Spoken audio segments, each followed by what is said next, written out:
नमस्कार, बुलेटिन में आपका स्वागत है। मैं हूं आपके साथ आशा सरमाल। चलिए शुरुआत करते हैं बुलेटिन की।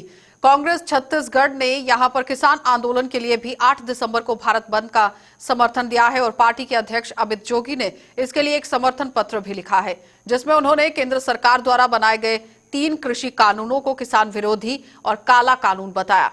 अमित ने लिखा है कि हमारा छत्तीसगढ़ राज्य जो है वो धान का कटोरा कहलाता है और ऐसे में इस कानून से प्रदेश में लाखों किसान प्रभावित होंगे और हम विभिन्न किसान संगठनों के आह्वान पर भारत बंद का पूर्ण समर्थन करते हैं। और साथ ही अमित जोगी ने पार्टी के सभी कार्यकर्ताओं को अपने अपने क्षेत्रों में बंद को सफल बनाने और किसानों के साथ खड़े होने का भी आग्रह किया।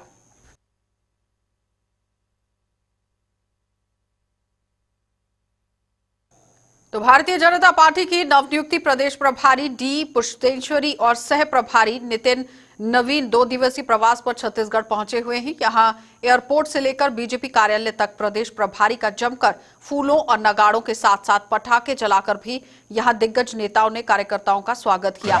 आपको ये भी बताते चले कि छत्तीसगढ़ में 2 दिन तक प्रदेश प्रभारी यहां अलग अलग मोर्चे और इकाइयों की बैठकें लेंगे, जिसमें हार की समीक्षा से लेकर पार्टी की प्रदर्शन, गुटबाजी और सत्ता में वापसी के लिए ब्लूप्रिंट तैयार किया जाएगा। इसके साथ ही भाजपा के राष्ट्रीय अध्यक्ष जेपी नड्डा के छत्तीसगढ़ आगमन की तैयारियों को लेकर भी चर्चा की जाएगी।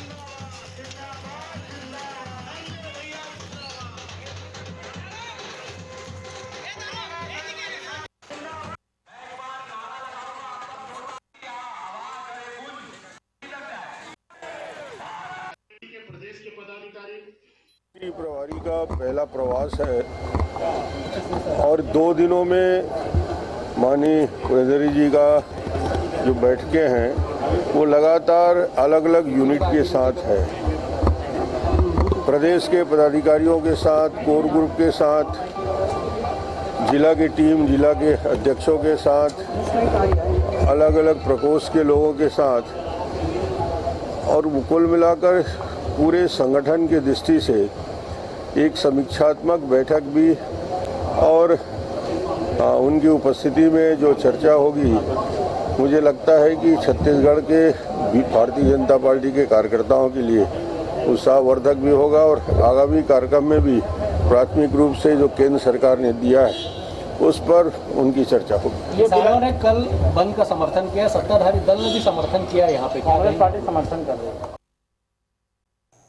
तो किसानों के भारत बंद के बीच मुख्यमंत्री भूपेश बघेल राजीव भवन में प्रेस वार्ता कर रहे थे और प्रेस वार्ता में मुख्यमंत्री ने तीनों केंद्रीय कृषि कानून का जो काला कानून है उसे यहां पर गलत ही बताया है और पूरे देश में अभूतपूर्व स्थिति पिछले 2 सप्ताह से दिल्ली को घेरकर किसान जो बैठे हुए हैं उसको लेकर भी बातचीत की गई और देश के सभी किसान संगठनों ने इस आंदोलन का समर्थन भी किया। तो मुख्य रूप से बात यही थी कि बिना किसी संगठन के मांग के बिना किसी भी राजनीतिक दल के विचार विमर्श के जो 3 काले कानून बनाए गए हैं इसका वो पुरजोर विरोध करते हैं और जिसे तथाकथित रूप से भाजपा किसानों के हितैषी कानून बताया गया, जबकि ये पूंजीपति को लाभ देने वाला कानून है जिसमें मंडी एक्ट को भी खत्म कर दिया जा रहा है। तो दूसरी ओर जो कॉन्ट्रैक्ट फार्मिंग, तीसरा आवश्यक वस्तु अधिनियम को विलोपित करने के लिए और ये कानून जो है वो बनाया गया है। तो ये सीधा 62 करोड़ से ज्यादा किसान इस देश को जो अन्न देते हैं उनके खिलाफ इस कानून को बताया गया है। तो जाहिर तौर पर जब आज प्रेस कॉन्फ्रेंस हो रही थी तो उन्होंने साफ तौर पर आज प्रशासन पर और सरकार पर भी निशाना साधा कि जो कानून बनाया गया है वो किसानों के विरुद्ध है और इस पर जल्द से जल्द कार्रवाई होनी चाहिए, इसमें बदलाव होना चाहिए। उपस्थित पत्रकार साथियों, मीडिया सेल के सभी साथीगण और उपस्थित हमारे वरिष्ठ विधायकगण भी यहाँ उपस्थित हैं, मैं सबका स्वागत करता हूँ। पूरे देश में अभूतपूर्व स्थिति पिछले 2 सप्ताह से दिल्ली को घेर कर किसान बैठे हुए हैं और देश के सभी किसान संगठनों ने इस आंदोलन का समर्थन किया है। मुख्य रूप से बात यही है कि बिना किसी किसान संगठनों के मांग के बिना किसी राजनीतिक दल के विचार विमर्श करके 3 जो काले कानून बनाए गए हैं, जिसे तथाकथित रूप से भारतीय जनता पार्टी किसानों के हितैषी कानून बताते हैं, जबकि ये पूंजीपतियों के लाभ के लिए बनाया गया कानून, जिसमें मंडी एक्ट को भी ख़त्म किया जा रहा है। दूसरा, जो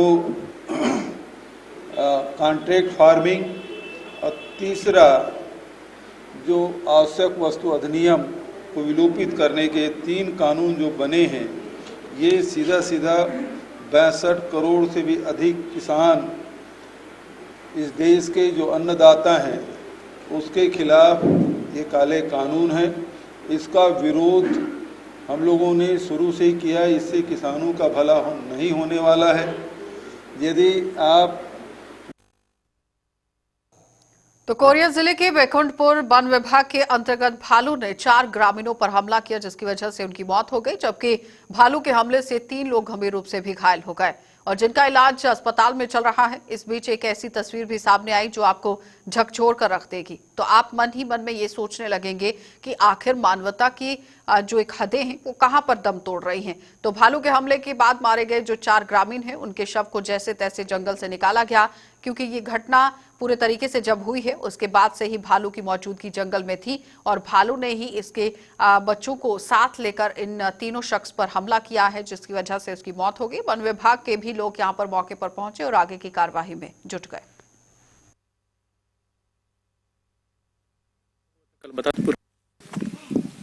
महिला हमन हल्ला करत रही तो हमरे आइन धान भरत रही था, वहाँ ले आए हमरे के का हल्ला हुआ थे। यहाँ आए तक फिर पहुँचे न, ठीक है, जगह साढ़ू माए 3 रहे। और बाद फिर भालू धरी तो मैं पेड़ में चढ़ गए, नहीं घेव रही तो चढ़ रही तो भाग गई। कितने बजे आवाज़ सुने थे? 3:30 बजे। 3:30 बजे महिला को आवाज़ दी, फिर क्या हुआ? और बाद हल्ला बंद होगी, तो बाद फिर हम पहुँचे धीरे से। क्या देखें आप? हल्ला उल्ला करत तो बस भालू घर लग देखें, और बाद इतने नहीं गए। तो भालू अपने साड़ों के साथ फिर और बाद में डर तुम्हारे पेड़ में चढ़। हाँ, कितने बजे भालू धरी? साढ़ू के 3:30 बजे। फिर क्या हुई? डर पेड़ चढ़ गए।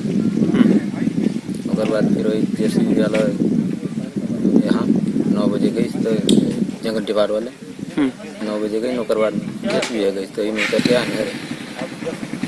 प्रशासन और पुलिस की टीम साथ में वन विभाग की टीम भी जाके चारों डेड बॉडी को वहां से जंगल से बहुत ही विषम परिस्थितियों में रेस्क्यू करके लेके आए हैं और अभी सारे डेड बॉडी अभी अस्पताल भेजा जा रहा है। वहां पोस्टमार्टम करके सुबह इनके परिजनों को सौंप दिया जाएगा। तो छत्तीसगढ़ के मुख्यमंत्री भूपेश बघेल का मानवीय चेहरा अब सामने आ गया है और जाहिर तौर पर मुख्यमंत्री के निर्देश पर प्रदेश में कोविड-19 के प्रशिक्षण के लिए आरटी-पीसीआर, रैपिड एंटीजन और ट्रूनाट टेस्ट की दरें राज्य के निजी अस्पतालों और पॉलिथीन, जो कि लगातार इस पर बैन करने की भी कोशिश की जा रही है, लेकिन पैथोलॉजी टेस्टिंग के दाम पर ही पूरी तरह से काम करने की कोशिश की गई है, क्योंकि दाम को घटा दिया गया है। इसको लेकर स्वास्थ्य विभाग ने अधिसूचना भी जारी की है, लेकिन इस पर किस तरह से पूरी अधिसूचना जारी हुई है, कितनी कितनी कटौती दाम में की गई है, इस पर एक रिपोर्ट देखिए। मुख्यमंत्री भूपेश बघेल ने कोरोना संकट के बीच प्रदेशवासियों को बड़ी राहत दी है। मुख्यमंत्री भूपेश बघेल के निर्देश पर प्रदेश में कोविड-19 के प्रशिक्षण के लिए आरटी-पीसीआर, रैपिड एंटीजन और ट्रूनाट टेस्ट की दरें काफी कम कर दी गई। राज्य ने निजी अस्पतालों और पैथोलॉजी केंद्रों में नई दरें तत्काल प्रभाव से लागू कर दी हैं। आरटी-पीसीआर टेस्ट का 750 रुपए का शुल्क निर्धारित किया गया है। इसी प्रकार सैंपल कलेक्शन जांच शुल्क 200 रुपए और ट्रूनाट टेस्ट जांच शुल्क जो है वो 1500 रुपए प्रति मरीज लगाया गया। तो सैंपल कलेक्शन मरीज के घर और प्राइवेट अस्पताल में जाकर लिया जाता है। जांच शुल्क 200 रुपए प्रति मरीज अतिरिक्त लिया जाएगा। तो प्रदेश के संसदीय सचिव व विधायक विकास उपाध्याय ने कहा कि छत्तीसगढ़ में कांग्रेस के सरकार बनने के बाद जो वादा किया था उसे पूरा किया। छत्तीसगढ़ राज्य बनने के बाद कांग्रेस की सरकार बनी और जो जो फैसले लिए गए, चाहे 2 घंटे में किसानों का कर्जा माफ किया गया हो, चाहे कोरोना काल में जिस प्रकार से इस प्रदेश के एक एक व्यक्ति को बचाने के लिए पूरी ताकत सरकार ने लगाई हो। अपने आप संवेदनशील मुख्यमंत्री है, उनकी सोच संवेदनशील है और लोगों को कैसे मदद करना है उस पर उनका एक मात्र लक्ष्य उनका ये है कि प्रदेश की जनता को कैसे खुशहाली मिले, कैसे उनको सब सुविधाएं देने की हम मदद कर सकें। कांग्रेस प्रवक्ता धनंजय ठाकुर ने सरकार के इस फैसले को ऐतिहासिक बताया। उन्होंने कहा कि हमेशा छत्तीसगढ़ सरकार कोरोना काल में प्रदेशवासियों को हर क्षेत्र में राहत देने का काम कर रही है, इसलिए ये फैसला छत्तीसगढ़ जनता के हित में है। निश्चित तौर पर माननीय मुख्यमंत्री भूपेश बघेल जी ने छत्तीसगढ़ के जनता के हित में एक ऐतिहासिक फैसला लिया है और छत्तीसगढ़ की जनता को इस कोरोना काल में राहत दिलाने का काम किया है। केंद्र में बैठी नरेंद्र मोदी की सरकार हर मामले में विफल हो चुकी है। कोरोना हो, चाहे महंगाई हो, चाहे पेट्रोल डीजल के दाम में बढ़ोतरी हो, हर विषय में मुनाफाखोरी करना भारतीय जनता पार्टी और मोदी सरकार का नियति बन गई है।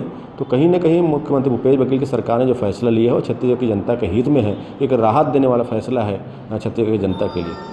आपको ये भी बताते चले कि कोरोना टेस्ट किटों के दामों में कटौती करने के बाद बड़ी राहत हर वर्ग को मिल रही है और किसी भी निजी अस्पताल में जाकर कम दामों पर अपना टेस्ट करा सकते हैं।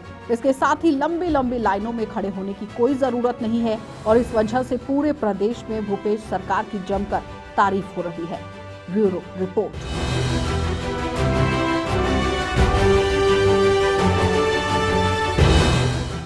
तो अखिल भारतीय किसान संघर्ष समन्वय समिति सहित 500 से ज्यादा किसान संगठनों के देशव्यापी आह्वान पर किसान विरोधी तीनों कानूनों और बिजली संशोधन कानून को वापस लेने और उसके साथ ही आधारित न्यूनतम समर्थन मूल्य को कानूनी दर्जा देने की मांग को लेकर भारत बंद आंदोलन को सफल करने के लिए छत्तीसगढ़ किसान सभा, आदिवासी एकता महासभा और उसके साथ ही छत्तीसगढ़ किसान आंदोलन से जुड़े हुए घटक संगठन पूरी ताकत से मैदान में उतरे हैं। और छत्तीसगढ़ किसान सभा के अध्यक्ष संजय पराते ने बताया कि किसान संगठनों द्वारा आहूत भारत बंद को माकपा सहित सभी वामपंथी पार्टियों, कांग्रेस और अन्य संगठनों का राजनीतिक समर्थन मिला है।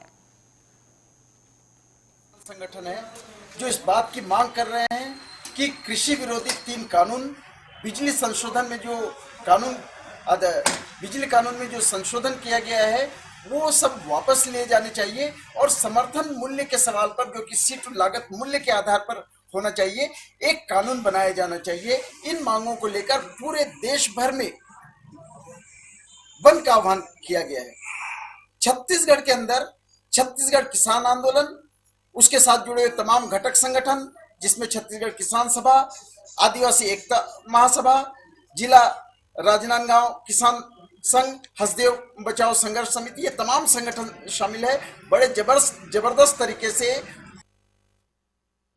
तो लुंड्रा थाना क्षेत्र के ग्राम डकई में बंदूक की नोक पर डकैती के मामले में सरगुजा पुलिस ने 4 आरोपियों को गिरफ्तार कर लिया। दरअसल ग्राहक वन जो है वो 2 हथियारबंद लोगों ने पहले ही पेट्रोल मांगकर दुकान खुलवाई और जिसके बाद 3 और नकाबपोश वहां पर पहुंचकर लड़के के सर पर पिस्तौल तान दी गई।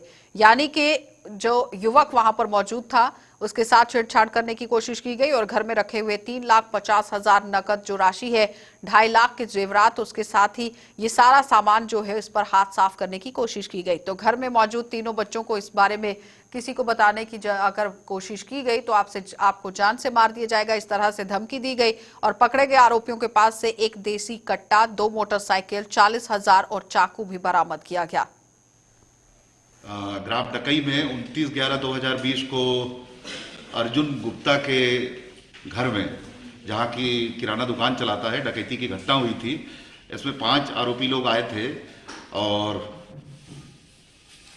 प्रार्थी लोगों ने जैसा बताया था कि आरोपी लोग आए, पहले पेट्रोल डलवाया अपाचे लाल रंग की गाड़ी में, और पेट्रोल डलवाने के दौरान जिस तरह वो लोग रेकी कर रहे थे और उसके 1 घंटे पहले भी रेकी करके गए थे लाल रंग के अपाचे में, और मोबाइल का जब 0 पॉइंट का टावर डंप लिया गया उसमें भी एक आरोपी का नंबर आया जो कि ये कहा जाए कि बड़ा क्रिमिनल है, हमेशा यहाँ के अपराधों में संलिप्त रहा है, कि जगह को बदल बदल कर यहाँ वहाँ छुप रहे थे।